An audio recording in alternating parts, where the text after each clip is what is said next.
अस्सलाम वालेकुम स्टूडेंट्स, उम्मीद है आप सब खैरियत से होंगे। हम तालिब पाकिस्तान के बाब नंबर 2 तहरीक पाकिस्तान और पाकिस्तान का क़याम सफ़ा नंबर 32 पर पाकिस्तान के इब्तदाई मसाइल का मुताला कर रहे थे। स्टूडेंट्स, पाकिस्तान के इब्तदाई मसाइल में से हमने रेड क्लिफ अवार्ड, महाजरीन की आबादकारी, इंतज़ामी मुश्किलात और माशी मुश्किलात का मुताला गुज़िश्ता लेक्चर्स में कर लिया था। आज हम पाकिस्तान के बकिया मसाइल का मुताला करेंगे। फ़ौजी असासों की तकसीम। फ़ौजी असासों की तकसीम का मतलब है कि फ़ौजी सामान की तकसीम। स्टूडेंट्स, बड़े सगीर की तकसीम के बाद फ़ौजी असासों की तकसीम में भी इंसाफ से काम न लिया गया। हुकूमत बरतानिया ने ये तय किया कि 3 जून 1947 के मंसूबे के मुताबिक भारत और पाकिस्तान में तमाम फ़ौजी असासे 64% और 36% के तनासब से तकसीम कर दिए जाएँ। स्टूडेंट्स, ये आपने परसेंटेज अच्छे से ज़हन नशीन कर लेनी है, ये आपको MCQs के तौर पर आ सकती है। स्टूडेंट्स, अगली हमारी हेडिंग्स बन रही है असला साज फैक्ट्रियाँ। मुत्तहिदा भारत में 16 असला बनाने वाली फैक्ट्रियाँ काम कर रही थीं। स्टूडेंट्स, ये आपको MCQs के तौर पर आ सकता है कि मुत्तहिदा भारत में कितनी असला बनाने वाली फैक्ट्रियाँ काम कर रही थी? 16। उनमें से एक भी ऐसी नहीं थी जिसे पाकिस्तान को मिलने वाले इलाकों में बनाया गया हो। भारतीय हुकूमत असला बनाने वाली फैक्ट्री तो क्या, इसकी मशीनरी का कोई पुर्जा भी पाकिस्तान मुंतकिल करने पर आमादा नहीं थी। काफ़ी तकरार के बाद तय पाया कि असला बनाने वाली फैक्ट्रियों के हवाले से पाकिस्तान को 60 मिलियन रुपए दिए जाएंगे। ये आपने अमाउंट अच्छे से ज़हन नशीन कर लेनी है ताकि वो अपनी असला बनाने वाली फैक्ट्री कायम कर सकें। स्टूडेंट्स, ये आपकी हेडिंग यहाँ तक कंप्लीट हो रही है। अगली हमारी हेडिंग फ़ौजी असासों की तकसीम का फार्मूला बन सकती है।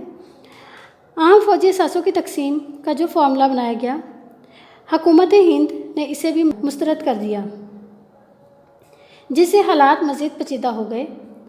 यूँ पाकिस्तान को अपने जायज़ हिस्से से महरूम कर दिया गया। ज़रई मुश्किलात। पाकिस्तान बुनियादी तौर पर एक ज़रई मुल्क है जहाँ नहरी आपाशी के बगैर ज़राअत मुमकिन नहीं, और ज़राअत को पाकिस्तान की रीढ़ की हड्डी समझा जाता है।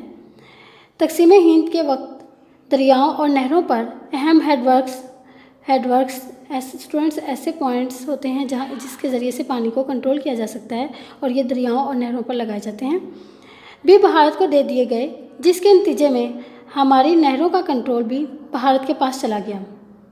स्टूडेंट्स, अगली हेडिंग हमारी बन सकती है यहाँ पर पाकिस्तान को पानी की फ़राहमी में रुकावट। पाकिस्तान को गैर मुस्तहकम बनाने के लिए भारत ने फ़िरोज़पुर, दरियाए सतलुज और माधोपुर दरियाए रावी हेडवर्क्स से पाकिस्तान को पानी की फ़राहमी अप्रैल 1948 में रोक दी। इस चाल का मकसद पाकिस्तान के ज़रई इलाकों को बंजर करना और पाकिस्तान को माशी तौर पर गैर मुस्तहकम करना था। स्टूडेंट्स, अगली हेडिंग हमारी यहाँ पर सिंध तास मादा बन सकती है, और ये आपको शॉर्ट क्वेश्चन के तौर पर भी आता है, और ये बहुत ही अहम शॉर्ट क्वेश्चन है।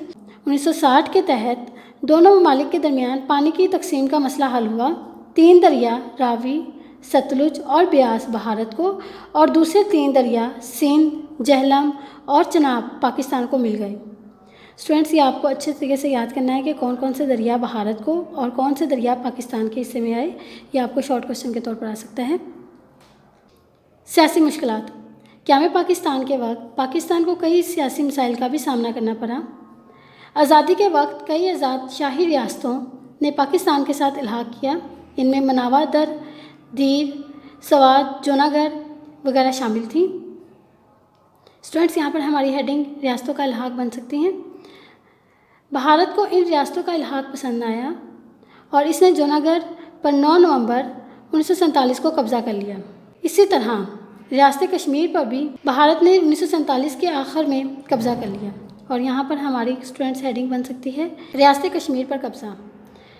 स्टूडेंट्स, यहाँ पर हमारी हेडिंग बन सकती है हैदराबाद दक्कन पर कब्ज़ा। कायद-ए-आज़म की वफ़ात पर जब कौम गम में नडाल थी, भारत ने 17 सितंबर 1948 को हैदराबाद दक्कन पर भी कब्ज़ा कर लिया।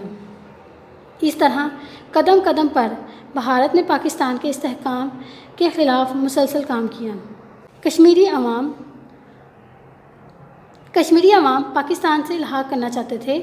इसी गोमगो मतलब कशमकश की कैफियत में रियासत में तहरीक आज़ादी ने ज़ोर पकड़ा اور آزاد کشمیر کا علاقہ پاکستان میں شامل ہو گیا۔